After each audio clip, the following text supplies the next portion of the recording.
Fala, pequeno investidor! Nesse vídeo aqui a gente vai falar sobre o relatório gerencial, a gente vai analisar o HGLG11. É um fundo imobiliário do setor de logístico, muito antigo, tem aí mais de 10 anos de existência.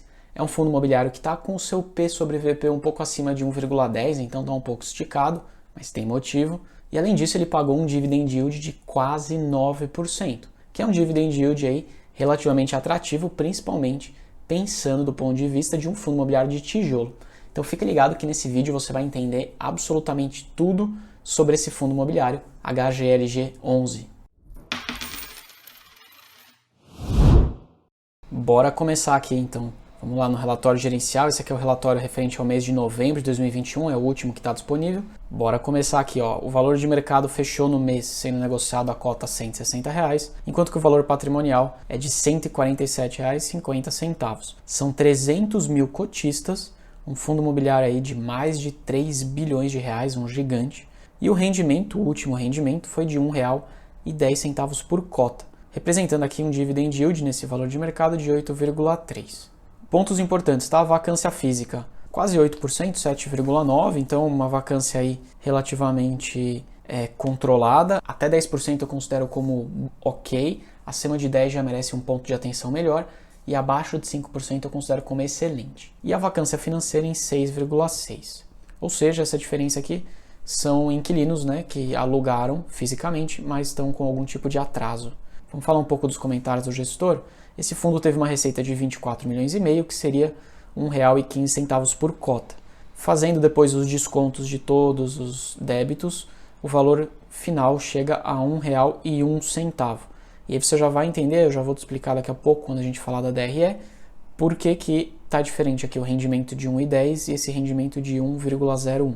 Ele também fala que recebeu uma parcela da venda de um terreno em Extrema, que contribuiu com 5 milhões de reais no resultado, que representou aí um lucro final de 2,4 milhões. E também teve um recebimento de aluguéis que estavam atrasados, né, o aluguel e a multa, que contribuiu com mais 4,8 milhões. Outro ponto importante que ele destaca aqui é que uma das locatárias, né, que é a Volkswagen, que é uma locatária aí de ótima qualidade, renegociou o índice de reajuste com o fundo imobiliário.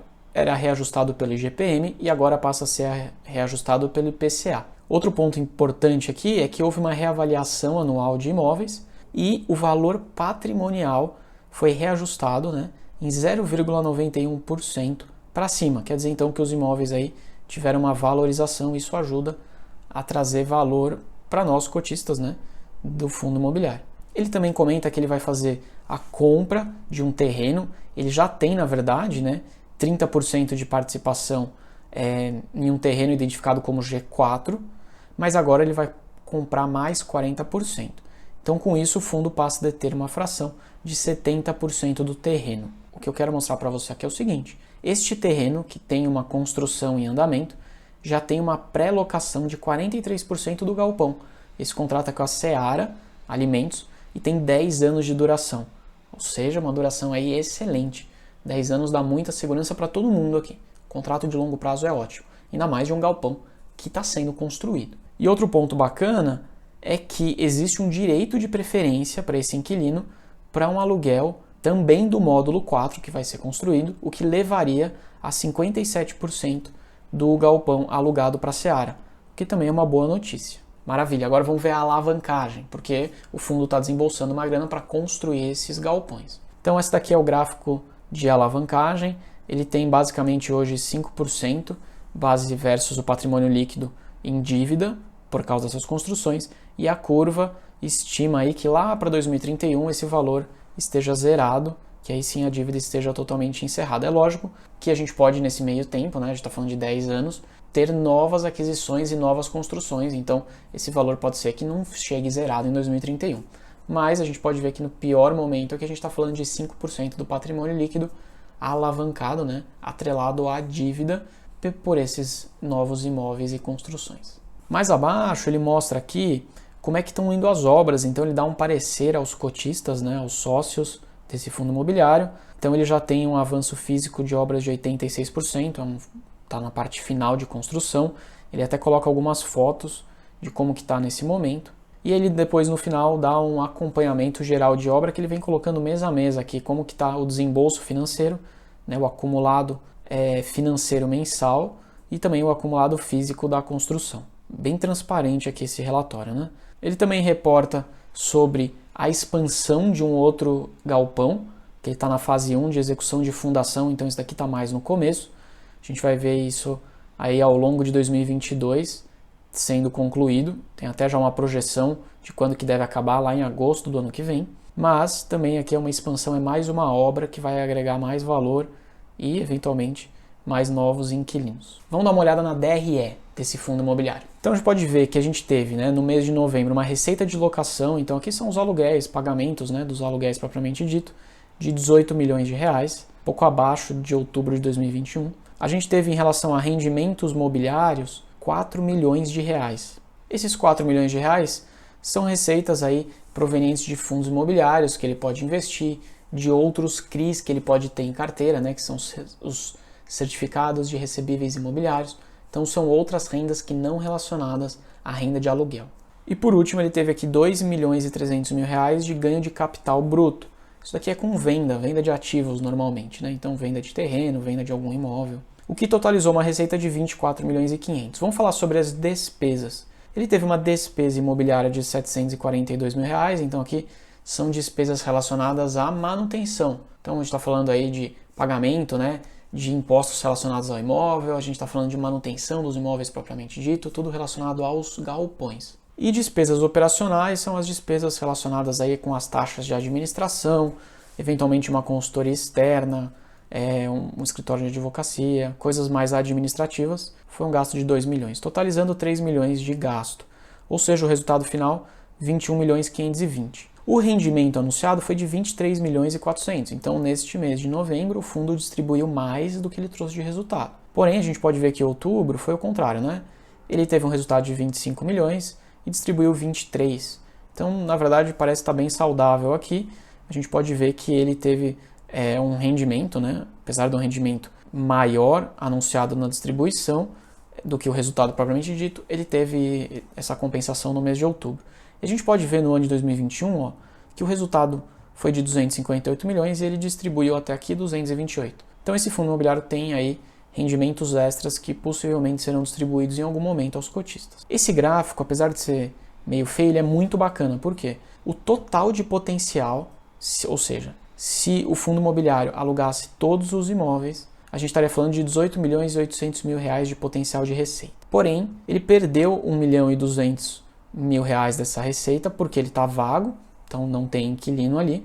Ele também perde mais quase 1 milhão de reais em carências ou descontos que o fundo imobiliário apresentou para algum determinado inquilino. Em compensação, ele teve um resultado positivo de 1,5 milhão relacionado a adiantamentos de pagamentos, atrasos e multas e juros, o que totalizou aí em novembro uma receita aí de 18 milhões e 125. Legal que bate exatamente com o valor que a gente viu aqui em cima, 18 milhões 125 relacionados à alocação. Maravilha, né? Muito bom esse relatório. Vamos ver como é que foi a rentabilidade desse fundo desde o início. Então a gente pode ver que o HGLG11 é um fundo imobiliário lá de março de 2011, um fundo imobiliário de mais de 10 anos, e desde o início ele teve um retorno de 370%. Comparando ao CDI bruto, né, ou seja, ainda teria desconto de imposto aqui, a gente está falando que o CDI retornou 142%. Muito bom esse retorno, né? O dobro do CDI. E então aí aqui graficamente, né, a gente consegue ver, comparando a curva verde do IFIX, que também está acima do CDI, que é essa linha roxa, mas bem abaixo do HG. A gente pode ver o rendimento do HGLG total bem lá em cima, né? Acima aí dos 370%. Vamos dar uma olhada na liquidez e nos cotistas agora. É um fundo muito líquido, então tem uma negociação enorme, né? Ele teve 100% de presença nos pregões. A gente pode ver nessa linha cinza o volume transacionado no mês. Então está falando aí de mais de 100 milhões na média. E quantidade de cotistas é um fundo imobiliário que está crescendo, né? Apesar de ele ter caído um pouquinho aqui no mês de novembro, ele está praticamente estável nos 300 mil cotistas. Muito legal a gente ver o mercado de fundos imobiliários crescendo, mesmo com toda essa crise, com o mercado desvalorizando nesse ano de 2021, a quantidade de cotistas não para de aumentar, e principalmente de pessoas físicas. 70% dos cotistas dos fundos imobiliários são pessoas físicas, assim como eu e você. E falando sobre a carteira, a gente pode ver então que ele tem, versus o patrimônio, 2 bilhões e meio praticamente em imóveis, mais 355 milhões investidos em outros fundos imobiliários, 92 milhões em certificados de recebíveis imobiliários e em caixa 443 milhões, uma grana bem grande, né? Outros 11 milhões e mais parcelas a receber, que vão cair no futuro, 41 milhões de reais. Relacionado à aquisição que ele tem feito, tem um desconto de 179, o que totaliza aí um patrimônio de 3,1 bilhões de reais. Gigante, né, do mercado. Vamos falar agora sobre os ativos imobiliários. Então, a gente pode ver a quantidade de imóveis que esse fundo imobiliário tem. Campo Grande, Montemor, Blumenau, não vou ficar entrando um a um aqui, mas a gente pode ver que ele é extremamente diversificado em imóveis. Geografias também, né? A gente está falando aí de 4 estados praticamente, então tem uma certa e boa distribuição. Ele está muito bem localizado em grandes centros comerciais, né? E perto de malhas logísticas importantes. Falando sobre a vacância, a gente pode ver que a vacância teve uma queda boa desde abril para maio, caiu de 15% para um patamar de 8% e praticamente se manteve assim. Então, é um ponto que merece atenção, mas está com uma vacância aí relativamente controlada. E falando aqui embaixo sobre vencimento de contrato, olha só, a gente tem grande parte, quase 80% dos contratos vencendo em 2025, que é excelente, afinal de contas os contratos mais longos dão uma certa aí segurança e previsibilidade para o fundo e para nós cotistas. E se a gente olha esse whale aqui, que é um nome em inglês e nome meio feio, mas basicamente ele faz uma média da duração de todos os contratos desse fundo imobiliário. E essa média de duração é de 5 anos, então uma boa duração aí, contratos longos. E as revisionais, aqui merece um ponto de atenção, a gente teve 5% sendo revisado agora no ano de 2021, 38% em 2022. Por que merece um ponto de atenção? No momento que você faz uma revisão de contrato, ela pode ser mais positiva ou menos positiva para alguma das partes, para os inquilinos ou para o fundo imobiliário. Se no ano que vem, 2022, a gente tiver ainda com a economia bem desaquecida, isso pode, não estou afirmando, mas pode privilegiar o inquilino. Porque se a economia não está aquecida, possivelmente a busca por imóveis, por alugar esses imóveis também não está alta. E se você tem menos demanda com mais oferta, eventualmente o preço pode cair. Ou pelo menos, se não cair, talvez ele não seja reajustado em todo o potencial que ele poderia ser. Então aqui fica um ponto de atenção, porque esse fundo imobiliário tem aí 38% dos contratos sendo revisados no ano que vem, e a tendência é que o ano que vem não seja muito aquecido economicamente. Falando sobre os tipos de contrato, a gente tem 35% deles contratos atípicos, ou seja, contratos mais longos, com boa previsibilidade e altas multas, e 64% do tipo típico, ou seja, contratos aí com menos de 10 anos e com multas menores. Esse ponto aqui é bem legal, a classificação dos setores de atuação. Isso daqui, na verdade, é a qualidade dos imóveis do fundo imobiliário. A gente pode ver que 54% é do tipo 2As e 16% 3As, que são os melhores imóveis possíveis. Para um galpão logístico, são imóveis com pés direito alto, são imóveis aí com grandes portas de entrada, são imóveis que aguentam, o piso dele aguenta uma grande quantidade de toneladas por metro quadrado, ou seja, ele te dá uma amplitude maior de potenciais inquilinos, o que é muito bom. Então a gente está falando de 70% do fundo imobiliário presente aí com imóveis de ótima qualidade. Ainda tem 8% do tipo A, e do tipo B 12% e do tipo C 10% apenas. E mais abaixo do relatório você consegue ver aqui, de fato a foto do fundo, que se você for cotista você é sócio, você consegue ver o endereço, se ele está com algum tipo de vacância, a quantidade de locatórias e a classificação do imóvel. Então, esse daqui é um imóvel alugado para Cremer, você pode ver que é um imóvel do tipo C, que é de pior qualidade, é um imóvel mais antigo, e tem outros imóveis, Master Offices, que tem 12 locatários com classificação B e assim por diante. Tem aqui, lojas americanas, 100% de participação, então esse imóvel inteiro é do HG LG11, e a gente está falando que tem do tipo um locatário, que é as lojas americanas, e a classificação é 2As, o tamanho desse galpão. Para você que gosta aí desse segmento e está estudando sobre galpões logísticos, eu vou deixar na descrição desse vídeo. Recentemente eu fiz uma análise do relatório do XPLG11, talvez seja aí o maior concorrente desse fundo imobiliário agora que a gente acabou de falar, ou um dos maiores, e também é um fundo imobiliário bem interessante, beleza? E não esquece de deixar seu like nesse vídeo antes de sair. Um grande abraço e até a próxima.